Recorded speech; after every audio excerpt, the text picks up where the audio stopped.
A couple of years ago, my friends Alex, Drew, and I were having a sleepover during one of the last weekends of summer break.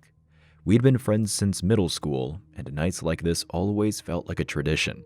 Staying up late, eating junk food, and watching movies we'd seen a million times. Around 11:30, Drew suggested we sneak out and walk to the park a few blocks away.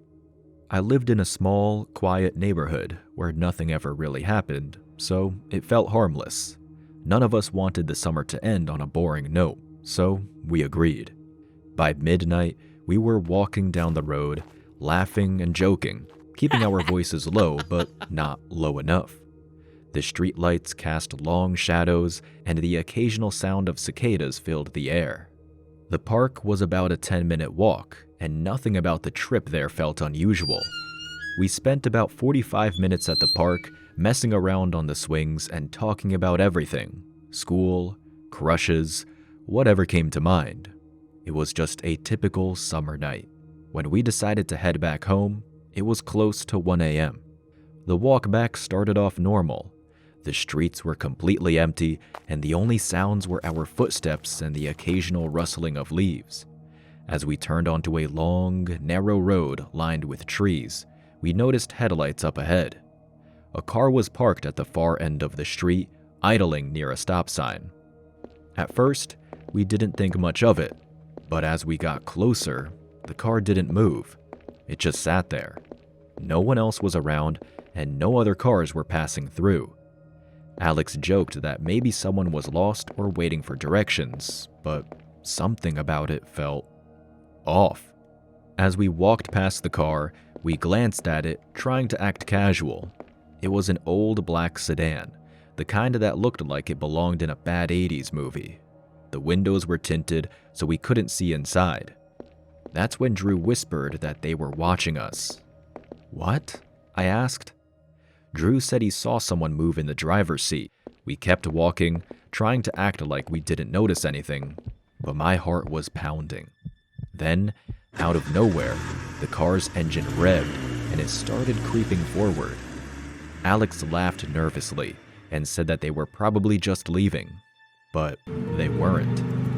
The car slowly rolled down the road, keeping a distance of about 20 feet behind us. We all agreed that this was pretty weird, but I said we should just keep walking and stay calm. We picked up our pace, but so did the car. It wasn't speeding, just moving fast enough to match us. When we reached the next intersection, we turned onto a side street, hoping the car would keep going straight. It didn't. The car turned onto the side street with us, and this time, it sped up. "Run!" I shouted. We bolted, sprinting down the street as fast as we could. The car's tires screeched as it picked up speed behind us. Adrenaline kicked in, and I felt my lungs burning as we ran. Up ahead, there was a narrow alley between two houses. Without thinking, I yelled at my friends to follow me and darted into the alley. Alex and Drew followed, and we pressed ourselves against the wall, trying to stay out of sight. The car screeched to a halt at the entrance of the alley. I held my breath, listening as the engine idled. A door slammed, then another. Footsteps. Someone muttered something I couldn't make out, but it was low and angry. Drew grabbed my arm, his grip shaking. I could hear Alex trying to stifle his breathing. The footsteps got louder as the men approached the alley. One of them shined a flashlight, sweeping it back and forth across the walls. "Come on out," one of them called. His voice was rough, like he was used to giving orders. "We just want to talk." None of us moved. The flashlight beam passed over us but didn't stop. The man grunted, and I heard him mutter, "They couldn't have gone far." "Let's check the other side," the second man said. Their footsteps retreated, and I felt a wave of relief, but I didn't dare move yet. We stayed pressed against the wall, waiting, listening.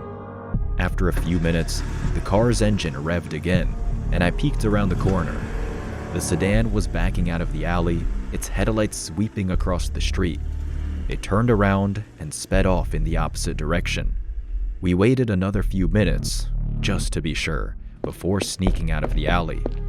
None of us said a word as we made our way back to Drew's house, sticking to the shadows and glancing over our shoulders every few seconds. When we finally got back, we locked the door behind us and collapsed onto the couch. The rest of the night was quiet, but none of us could sleep. The next morning, we saw a post on a local community page. Someone had reported a black sedan driving suspiciously around the neighborhood late at night. The police were looking into it, but nothing ever came of it. I still think about that night sometimes, about how close those men came to finding us, about what might have happened if they had. We were just 3 kids looking for some harmless fun, but we got a reminder that not everything out there is harmless. And I don't think I'll ever forget it. My friends and I like to explore abandoned houses. It's always after school during the day, as the houses often have people squatting in them that come home at night after panhandling all day. Eventually, though, we got bored of houses and wanted to go bigger. Around that time, I was also the first in our group to get a car, so our area of exploration had just increased exponentially. We'd always talk about this one spot at the edge of town, the old, abandoned hospital. A long time ago, when the town was first built, that hospital was the center for all major medical needs. Since then, however, it became ancient and was replaced by modern emergency rooms and mental hospitals, so it was condemned. It sat in a part of town nobody wanted to develop anymore, though, so it was never demolished. This being our biggest target yet, we were more worried about getting caught, so we decided to go there in the middle of the night. We all snuck out after our parents went to sleep, then I went out to my car and drove around to pick up all my friends. Once we were all together, I took us to where the hospital was rotting at the edge of civilization. It was easy to get in. We just walked right through the front door. The whole place smelled like mildew and moisture. There was water damage and mold everywhere, and of course, in a lot of areas, the building was falling apart. The false ceilings were coming down, and the windows were broken, and the walls were full of holes. Nothing we weren't used to, but the fact that it was a hospital and the only lighting we had was the flashlights we brought with us made it even more eerie. Pretty much everything had been removed, so it was just barren hallway after hallway, leading to empty room after room. Only the signs on the walls told us where we were: the trauma ward, the ICU, the burn unit, and everything else in a normal hospital. At some point, I realized that the existence of squatters had completely slipped my mind until then. In all respects, many areas of the building were perfectly suited for it, but I didn't find a single piece of evidence that anyone had ever spent the night there since it closed down. The fact that not even the homeless and desperate wanted to be there was deeply unnerving. I didn't mention it to my friends, though. We were all creeped out enough. After what must have been an hour, we had searched just about every inch of the place except for one department, the psych ward on the top floor. It was sectioned off from the rest of the hospital by a set of huge double doors. We all knew this was the cherry on top of the entire building, but we hesitated to enter it. As the oldest and the one who had taken us all there, I was the go-to guy to lead the charge. The second I pushed open the door, I was smacked in the face by a stench I had never smelled before. It was like every foul odor mixed together and turned up to 11. It hit everyone else too, and we all nearly lost our dinners. The smell wasn't the only thing in there, though. At the end of the hallway, there was a light. Not a bright light, but the only one in the entire building. A dim, yellow glow was coming out of the very last room on the right, and it was flickering slightly, like a fire. I wanted to leave, but my friends forced me to keep going with them. I couldn't abandon them and get away with it, so I had to get the whole thing over with. We pressed forward, slowly and silently, creeping down the hallway. The closer we got, the more overwhelming the stench became. We ignored all the rooms on either side of us and headed straight for the source. Eventually, I could hear the fire crackling.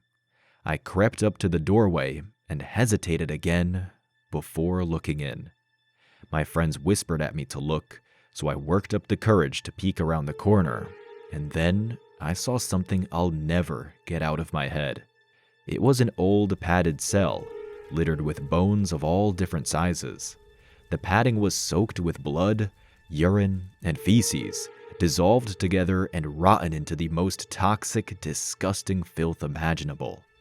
At the center of the room, in a rusty metal drum, was the fire lighting it all up, venting out a hole in the ceiling that had seemingly been clawed out by hand. The sight made me physically recoil and jolt back around the corner.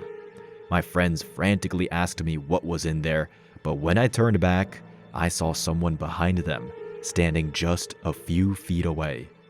It was as close to an animal or some creature from hell as it was human, with snaggled, decaying teeth protruding from its mouth and scratch marks bleeding all over its body. It was completely hairless, and it looked like its ears had been ripped off. Even the tip of its nose was missing. The second I saw this thing, I screamed at my friends to run. We bolted away and went down the stairwell as fast as we could. After getting dumped out of the emergency exit, we ran all the way to my car, where I wasted no time speeding off. My friends were hysterical and kept asking me what I saw, but every time I tried to explain it, they didn't believe me. All I could do was drop them off and warn them to never go back if they valued their lives. This happened months ago, and since then, I can't stop thinking about it. I don't know what to do. I can't reveal this to the police without admitting that I snuck out and trespassed, but something horrible is happening in that building. It's no mystery to me why there weren't any other squatters. There's a freak living there, stalking the halls, living in its own filth and eating anything that moves, probably even parts of itself. It ate those animals right down to the bone. I can only hope none of those bones were human. When I was growing up, me and my brother Carter spent a week at our grandparents' farm every summer. It was one of those farms in the middle of nowhere, with endless fields of corn and a rickety old barn filled with hay. I was 11 and Carter was 13, which meant he was always trying to act tough. Our grandparents were old school and believed strongly in hard work and an early bedtime. The first few days were kind of fun. We explored the farm and jumped around in the piles of hay in the barn, but boredom hit hard by midweek. That's when Carter got the idea to sneak out at night and walk to the gas station a couple of miles down the road to grab snacks. It was a dumb idea, and I knew it. Grandpa had told us not to wander off the property after dark, but Carter had that nothing bad ever happens attitude that always got us into trouble. And, like an idiot, I went along with it. We waited until the house was quiet, and we were sure our grandparents were asleep. Carter grabbed a flashlight, and we slipped out the back door, careful not to let it bang shut. The cool night air hit me, and for a moment, I thought about turning back. But Carter was already heading down the dirt path, so I followed. The moon was bright enough to fill up the fields on either side of the path. Rows of corn stretched endlessly, their tall stalks swaying in the breeze. About halfway down the road, we passed one of Grandpa's scarecrows. It stood in the middle of the cornfield, backlit by the moon, its burlap sack head and straw-stuffed body casting a shadow over the path. It looked like it had fallen off the cross it hung on and was balancing on its feet. I said it looked kinda creepy, and Carter laughed at me. He said he wasn't scared of a stupid scarecrow. A little farther down, Carter froze, and I bumped into him. I called him a jerk, but he didn't respond. He pointed toward another scarecrow, but this one wasn't like the others. It was shorter, more squat, and there was someone standing next to it. At first, I thought it was Grandpa, maybe checking on the fields, but I realized it wasn't him. It was a woman. She was old, with gray, greasy hair that clung to her face. She wore a tattered dress that looked like it hadn't been washed in decades. Her back was to us, and she was muttering something under her breath. Her hands were on the scarecrow, stroking its burlap head like it was alive. My legs went weak. I begged my brother to turn back. Carter didn't move. He stared at the woman, his jaw clenched. He told me to stop being such a scaredy cat and that he was going to get snacks no matter what. He took one step forward, and the woman suddenly stopped muttering. Her head tilted slightly, like she'd heard us. I held my breath, hoping she'd stay focused on the scarecrow. But then, her head snapped towards us. Her face was pale and wrinkled, her eyes sunken and dark. Her mouth twisted into a wide smile, showing gums where her teeth should have been. She let out a cackling laugh that made my stomach drop. Then, she started running at us. Carter let out a high-pitched scream and spun around. We bolted down the path, the flashlight bouncing wildly in Carter's hand. I could hear her footsteps behind us, the sound of bare feet slapping against dirt. I didn't dare look back. My chest burned and my legs felt like jelly, but fear kept me moving. We reached the house, and Carter fumbled with the back door. His hands were shaking so badly he could barely grip the handle.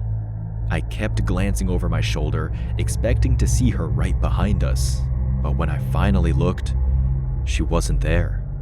The fields were empty.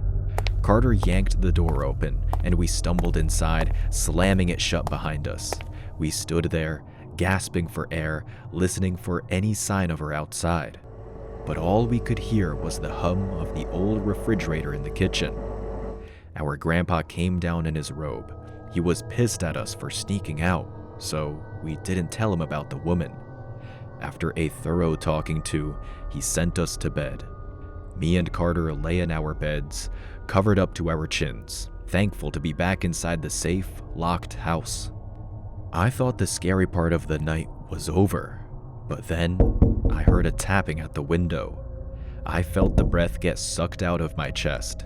Me and Carter both sat up and looked at each other. We glanced at the window. It was covered with a long red curtain, but there looked to be the shadow of movement behind it. The tapping continued. Carter slipped out of his bed.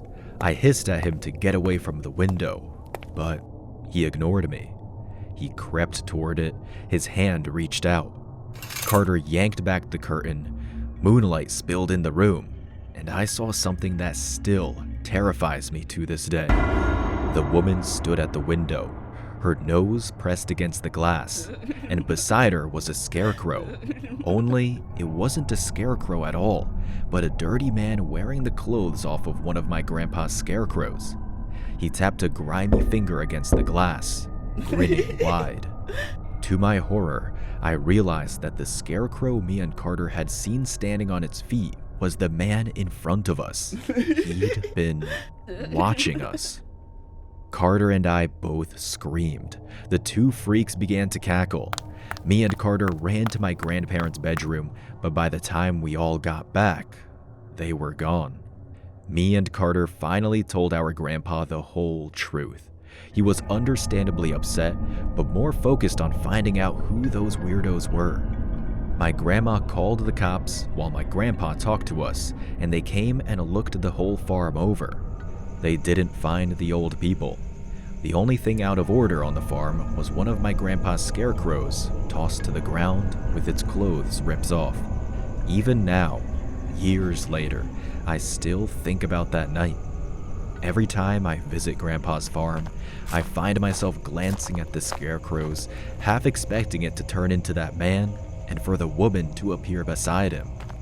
I don't know who they were or why they were out there, but one thing's for sure. I'll never walk down that path at night again.